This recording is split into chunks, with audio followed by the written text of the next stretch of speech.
Hi, എനിക്ക് ഒത്തിരി important എന്ന് തോന്നുന്ന ഒരു കാര്യം ഷെയർ ചെയ്യാൻ വേണ്ടിയിട്ടാണ് ഇന്ന് ഈ വീഡിയോ ഞാൻ ചെയ്യുന്നത്. ഐഫോൺ യൂസ് ചെയ്യുന്ന ആൾക്കാരും ഐഫോൺ വാങ്ങിക്കാൻ വേണ്ടി ഉദ്ദേശിക്കുന്ന ആൾക്കാരും ഒക്കെ please do watch this video. അത്രയും ഇമ്പോർട്ടൻ്റ് ആണെന്ന് തോന്നിയുകൊണ്ടാണ് ഇതിപ്പോൾ പറയുന്നത്. സോ യെസ്, ഞങ്ങളല്ല, അശ്വിൻ ഒരു ഐഫോൺ വാങ്ങിയിട്ടുണ്ടായിരുന്നു. ഐഫോൺ 16 Pro വാങ്ങിയിട്ടുണ്ടായിരുന്നു. അത് ഈ വർഷം 2025 മാർച്ചിലായിരുന്നു നമ്മൾ ഫോൺ വാങ്ങിയിട്ടുണ്ടായിരുന്നത്. ഈ പറയുന്ന പോലെ വീഡിയോ ക്വാളിറ്റിയും അതേപോലെ ഭയങ്കര സ്മൂത്താണ് യൂസ് ചെയ്യാൻ, അങ്ങനത്തെ കുറേ കാര്യങ്ങളൊക്കെ കേട്ടിട്ടാണ് നമ്മൾ ഫോൺ വാങ്ങിയിട്ടുണ്ടായിരുന്നത്. അതൊക്കെ അങ്ങനെ തന്നെ ആയിരുന്നു. ഒരു 2 ആഴ്ച മുന്നേ ഫോൺ നമ്മൾ ചാർജ് ചെയ്യാൻ കുത്തുന്ന സമയത്ത് liquid detected in USB-C connector എന്ന് പറഞ്ഞ് കാണിച്ചു. ചാർജ് കയറുന്നില്ല, അതാണ് സംഭവം. സോ നമുക്ക് ഫോൺ യൂസ് ചെയ്യാനും പറ്റുന്നില്ല. അപ്പം നമ്മളിത് ശരിക്കും പറഞ്ഞാൽ അങ്ങനെ വെള്ളത്തിൽ മുക്കോ വെള്ളം അതിൻ്റെ അകത്ത് കയറുന്ന ഒരു ഇതും ഉണ്ടായിട്ടില്ല. നമ്മൾ ബീച്ചിൽ പോയിട്ടുണ്ടായിരുന്നു, പക്ഷെ അതല്ലാതെ ലൈക്ക് ഡയറക്റ്റ് ഒരു വെള്ളമായിട്ടൊരു കോണ്ടാക്റ്റ് വന്നിട്ടേ ഇല്ല. സോ ഇതെങ്ങനെ പറ്റി എന്നുള്ളത് നമുക്കും അറിഞ്ഞുകൂടാ. മഴയത്ത് ഇറങ്ങിയപ്പം വെള്ളം നനയോ അങ്ങനെയൊന്നും ഒന്നും പറ്റിയിട്ടില്ല. സോ എന്തുകൊണ്ടെന്ന് നമുക്ക് അറിഞ്ഞുകൂടാ. എന്തായാലും ഞാനിങ്ങനെ അരിയിൽ ഫോൺ ഇടുക അങ്ങനത്തെ പരിപാടികളൊക്കെ പറഞ്ഞു. പക്ഷെ അതൊക്കെ നമ്മൾ നെറ്റിലടിച്ച് നോക്കിയപ്പോൾ അത്രയ്ക്ക് സേഫ് അല്ല എന്ന് കണ്ടുകൊണ്ട് അങ്ങനത്തെ ഒന്നും ചെയ്തില്ല. ഡയറക്റ്റ് പിന്നെ സർവീസ് സെൻറ്ററിൽ വിളിച്ചു നോക്കി. ഒരു 2 hours ഒക്കെ വെയിറ്റ് ചെയ്തിട്ടും ശരിയാവാത്തപ്പം നമ്മൾ അവിടെ വിളിച്ചു നോക്കി. അപ്പം അവർ പറഞ്ഞു ഒരു 2 days ഒക്കെ വെയിറ്റ് ചെയ്ത് നോക്കൂ, ചിലപ്പോൾ ഇങ്ങനെ പറ്റിക്കഴിഞ്ഞാൽ കുറച്ച് ദിവസങ്ങൾ എടുക്കും എന്ന് പറയും.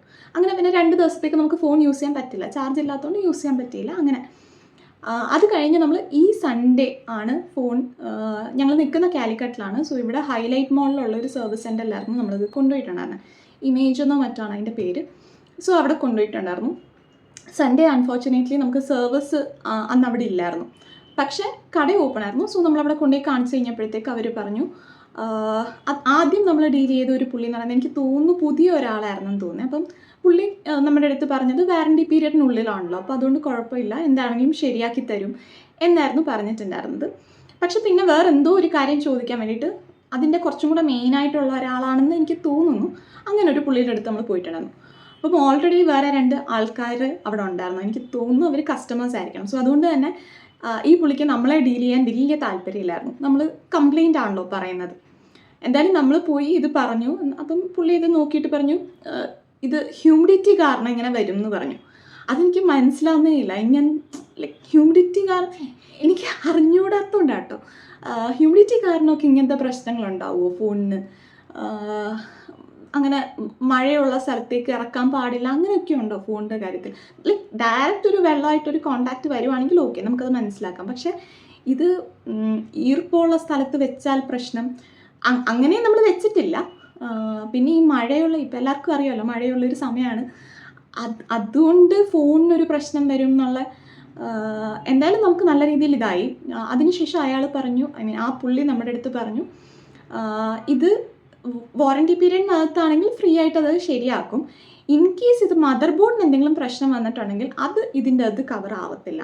മദർ ബോർഡ് ചേഞ്ച് ചെയ്യാൻ കുറച്ച് പൈസയാവും എന്ന് പറഞ്ഞു. നമ്മൾ എത്രയാവും ഏകദേശം എന്നൊക്കെ ചോദിച്ചപ്പോഴത്തേക്ക് പുള്ളി പറഞ്ഞ എമൗണ്ട് നമ്മൾ ശരിക്കും ഞെട്ടിപ്പോയി. 40,000 rupees ആ പുള്ളി പറഞ്ഞത്. 1,20,000 rupees കൊടുത്ത് നമ്മൾ വാങ്ങിച്ച ഫോണ് വിത്തിൻ 4 months ഒരു പ്രശ്നം വന്നിട്ട് അതിന് വീണ്ടും 40,000 കൊടുത്ത് അത് വീണ്ടും നന്നാക്കുക എന്ന് പറയുന്നത് ശരിക്കും പറഞ്ഞാൽ നമ്മൾ ഞെട്ടിപ്പോയി. എനിക്ക് ഒത്തിരി ദേഷ്യം വന്നു. പക്ഷെ അതൊക്കെ ആ കടയിൽ നിന്ന് ഇറങ്ങിയതിന് ശേഷം, കടയിൽ നിന്നപ്പോൾ ഞാൻ ഫുള്ള് ഞെട്ടി നിൽക്കലായിരുന്നു. കടയിൽ നിന്ന് ഇറങ്ങിക്കഴിഞ്ഞപ്പോൾ പിന്നെ എനിക്ക് കുറേ ക്വസ്റ്റ്യൻസും ഡൗട്ടുകളും അങ്ങനെയൊക്കെ ആയിപ്പോയി. ഭയങ്കര ദേഷ്യം വന്നു. നമുക്ക് നല്ല രീതിയിൽ ഇതായി. ആ പുള്ളിയുടെ ഡീലിങ്ങും അത്രയ്ക്ക് നമുക്കൊരു സമാധാനം തരുന്ന രീതിയിലല്ലായിരുന്നേ. അപ്പം അത് കഴിഞ്ഞ് പിന്നെ എന്തായാലും നമ്മൾ 40,000 കൊടുത്തത് ശരിയാക്കത്തില്ല എന്നുള്ളത് നമ്മൾ അപ്പോൾ തന്നെ ഉറപ്പിച്ചു. പക്ഷേ എന്തായാലും നമുക്ക് സർവീസിങ്ങിന് കൊടുത്ത് നോക്കാം, അവരെന്ത് പറയുന്നു എന്നുള്ള അറിയാം. ഇതിപ്പോൾ ഫോൺ തുറന്ന് നോക്കുക അങ്ങനെ ഒന്നും ചെയ്തിട്ടില്ലല്ലോ. സോ അതുകൊണ്ട് നമ്മൾ ട്യൂസ്ഡേ വീണ്ടും ഫോണും കൊണ്ട് അവിടെ പോയി. അവിടെ ചെന്ന് അപ്പോഴത്തേക്ക് ഞാനിങ്ങനെ ലൈക്ക് അവരോട് ചോദിക്കേണ്ട പോയിൻറ്റ്സ് എല്ലാം ഞാൻ നോട്ട് ചെയ്ത് വെച്ചിട്ടായിരുന്നു നമ്മൾ പോകുന്നത്. അത്രയും ദേഷ്യം മനസ്സിലുള്ളതുകൊണ്ട്, ദേഷ്യവും റിഗ്രറ്റോ എന്തൊക്കെയോ ആയിരുന്നു. എന്തായാലും നമ്മൾ അവിടെ പോയി. അവിടെ ചെന്ന് കഴിഞ്ഞപ്പോഴത്തേക്ക് കുറച്ചും കൂടെ സമാധാനത്തിലുള്ള ഒരാളായിരുന്നു സർവീസിങ്ങിൻ്റെ അവിടെ നിന്ന് നമ്മുടെ അടുത്ത് സംസാരിച്ചിട്ടുണ്ടായിരുന്നത്. പക്ഷേ ആ പുള്ളിക്കും വേറെ ഇതിൽ ചെയ്യാൻ പ്രത്യേകിച്ചൊന്നും ഇല്ല. പുള്ളി ലൈക്ക് ക്യാമറയൊക്കെ വെച്ച് നോക്കിയിട്ട് ഉള്ളിൽ കൊറോഷൻ നടന്നതാണ് എന്നാണ് പറഞ്ഞത്. എന്തുകൊണ്ട് എന്നുള്ള അവർക്കും അറിഞ്ഞൂടാ. നമ്മൾ ഈ പറഞ്ഞ പോലെ പറഞ്ഞു വെള്ളത്തിൽ ഡിപ്പ് ചെയ്യുകയോ അല്ലെങ്കിൽ വെള്ളം അതിൻ്റെ ഉള്ളിലേക്ക് കയറുന്ന ഒരു പരിപാടി നമ്മൾ ചെയ്തിട്ടില്ല. ആകെ കൂടി നമുക്ക് പറയാൻ ഈ പറഞ്ഞ പോലെ നമ്മൾ ബീച്ചിൽ പോയിട്ടുണ്ട് എന്നുള്ള, ബീച്ചിൽ പോകുമ്പം ഒബ്വിയസ്ലി നമ്മൾ വീഡിയോസ് എടുക്കും, അതല്ലാതെ വെള്ളത്തിൻ്റെ അടുത്തോട്ട് പോയിട്ടുള്ള സംഭവമൊന്നും നമ്മൾ ചെയ്തിട്ടില്ല. അപ്പം അതിൻ്റേതായിട്ടുള്ളൊരു ഇത് നമുക്കും ഡൗട്ടായിരുന്നു, പക്ഷെ അവർക്കും അതിന് റീസൺ ഒന്നുമില്ല പറയാൻ. അപ്പം ഞാൻ ചോദിച്ചു ഇത് ഈ ഒരു പ്രൊഡക്റ്റിൻ്റെ പ്രശ്നമായിരിക്കുമോ എന്ന് പറഞ്ഞ് ചോദിച്ചപ്പോൾ അതങ്ങനല്ല എന്നാണ് അവർ പറഞ്ഞത്. പിന്നെ ഞാൻ ചോദിച്ചു അപ്പോൾ എല്ലാ പ്രൊഡക്ട്സിനും ഇങ്ങനെ ഈ മഴക്കാലമൊക്കെ ആകുമ്പോഴത്തേക്ക് ഇങ്ങനത്തെ ഒരു പ്രശ്നമുണ്ടോ ഐഫോണിൻ്റെ? അപ്പം അത് അങ്ങനെയല്ല എന്ന് പറയുന്നു. രണ്ടുമല്ല, നമ്മുടെ മാത്രം പ്രശ്നമല്ല, എല്ലാവർക്കും ഉള്ള പ്രശ്നമല്ല. എനിക്ക് അതെന്താണെന്ന് അറിഞ്ഞൂടാ. പിന്നെ നമ്മുടെ അടുത്ത് IP സൊല്യൂഷൻ വെച്ചൊന്ന് തുടച്ചു നോക്കൂ എന്നൊക്കെ പറഞ്ഞു. അപ്പം ഞാൻ ചോദിച്ചു എന്നാൽ നമ്മൾ IP സൊല്യൂഷൻ വാങ്ങിയിട്ട് വന്നാൽ നിങ്ങൾ തന്നെ ഒന്ന് ക്ലീൻ ചെയ്ത് തരുമോ എന്ന് ചോദിച്ചപ്പം അത് നിങ്ങൾക്ക് തന്നെ ചെയ്യാവുന്നതേ ഉള്ളൂ എന്നാണ് അവിടെ നിന്ന് പറഞ്ഞത്. എനിക്ക് തോന്നുന്നു അതിലും അവർക്ക് വലിയ കോൺഫിഡൻസ് ഇല്ല, അങ്ങനെ ചെയ്താൽ ശരിയാവും എന്നുള്ളൊരു വിശ്വാസം ഇല്ലാത്തതുകൊണ്ടായിരിക്കണം അങ്ങനെ പറഞ്ഞു. നമ്മുടെ അടുത്തൊരു സോഫ്റ്റ് ബ്രഷ് വെച്ചിട്ട് ഇങ്ങനെ ഇടയ്ക്കിടയ്ക്ക് ക്ലീൻ ചെയ്ത് കൊടുത്താൽ മതി, പതുക്കെ അതങ്ങ് ശരിയായിക്കോളും. അതുവരെ നിങ്ങളൊരു വയർലെസ് ചാർജിങ് അത് വാങ്ങിയിട്ട്, അതിന് 4500 ആണ്, സോ അത് വാങ്ങിയിട്ട് ചെയ്യുന്നതായിരിക്കും ബെറ്റർ. അവിടെ USB പോർട്ടിലൊന്നും കുത്താതിരിക്കുന്നതാണ് നല്ലത് എന്നൊക്കെ പറഞ്ഞു. പിന്നെ ഈ മഴക്കാലം ആയതുകൊണ്ട് ഇത് പോയാലും വീണ്ടും വരാനും സാധ്യതയുണ്ട് എന്നും പറഞ്ഞു. എനിക്കിതിനെപ്പറ്റി അറിയാത്തതുകൊണ്ടാണ്, പക്ഷെ നല്ല രീതിയിൽ ടെൻഷനായി നമുക്ക്. ഇത്രയും എമൗണ്ട് കൊടുത്ത് നമ്മൾ വാങ്ങിക്കുന്ന ഒരു സാധനത്തിന് ഇത് എന്തുകൊണ്ട് ഇങ്ങനെ വരുന്നു എന്നുള്ളത് എനിക്ക് അറിഞ്ഞുകൂടാ. എന്തായാലും നമ്മൾ അവിടുന്ന് വയർലെസ് ചാർജിങ് വാങ്ങിയിട്ടായിരുന്നു വന്നിട്ടുണ്ടായിരുന്നു. ഇപ്പോൾ അങ്ങനെയാണ് ചാർജ് ചെയ്യുന്നതും. പക്ഷേ ഈ പറഞ്ഞ പോലെ ഇങ്ങനത്തെ ഒരു പ്രശ്നം നമ്മുടെ ഫോണിൽ വന്നിട്ടുണ്ടായിരുന്നു. ഇത് ഐഫോൺ യൂസ് ചെയ്യുന്ന എല്ലാവർക്കും വരുന്നതാണോ അല്ലയോ എന്ന് എനിക്ക് അറിഞ്ഞുകൂടാ. അപ്പം ഈ വീഡിയോ കാണുന്ന ആൾക്കാർ, ഐഫോൺ യൂസ് ചെയ്യുന്ന ആൾക്കാർ ഇങ്ങനത്തെ എന്തെങ്കിലും വന്നിട്ടുണ്ടെങ്കിൽ, ഐഫോൺ വേറെ ഫോണാണെങ്കിലും ഇങ്ങനത്തെ എന്തെങ്കിലും പ്രശ്നം വന്നിട്ടുണ്ടെന്നുണ്ടെങ്കിൽ അതിന് എന്താണ് നിങ്ങൾ ചെയ്തത് എന്നൊക്കെ പ്ലീസ് ഡു കമൻറ്റ്.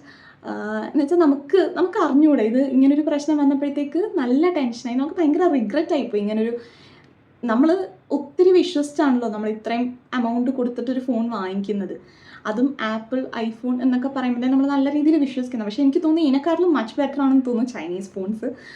ഞാൻ യൂസ് ചെയ്യുന്ന വിവോ ആണ്, ഞാൻ ഭയങ്കര സാറ്റിസ്ഫൈഡ് ആണ്.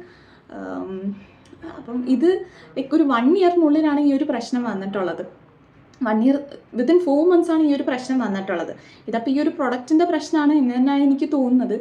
അപ്പം ഇനി ഇതേപോലത്തെ എന്തെങ്കിലുമൊക്കെ പ്രശ്നങ്ങൾ പിന്നെയും വന്നുകൊണ്ടിരിക്കുകയാണ്. ഇത് വാറൻറ്റി പീരിയഡിനുള്ളിലായിട്ട് പോലും അവർ നല്ല രീതിയിലല്ല നമ്മുടെ അടുത്ത് ഡീൽ ചെയ്തിട്ടുണ്ടായിരുന്നത്.